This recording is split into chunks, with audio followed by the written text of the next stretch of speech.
Harusnya anak lu diajarin, barang orang ngapain dibanting. Ya dibanting, dia naruh. Naruh apa aja sampai ke jalan gitu.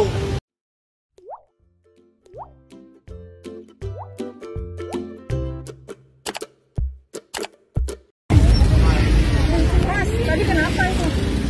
Apa? Anak saya kenapa? Ngapain barang gua dibanting-banting? Loh, yang banting-banting siapa? Barang dagangan orang banting-banting. Masnya juga jangan kasar ngomongnya, Mas. Harusnya anak lu diajarin, barang orang ngapain dibanting. Ya dibanting, dia naruh. Naruh apa aja sampai ke jalan gitu. Terus tadi ngatain anak saya apa tadi? Kenapa emangnya? Ya saya nggak terima, saya orang tua nggak pernah ngajarin kayak gitu loh. Maka anak diajarin punya etika, walaupun nggak beli nengok Masnya silakan. punya anak nggak? Aku buat lajang. Oh, gitu ya. Oke ya, makasih. Buat contoh Mas, sudah. Dagang yang bagus kayak gitu buat contoh. Ya, gua bagus Ya Bu sama ya, jaga. buat contoh ya. Oke.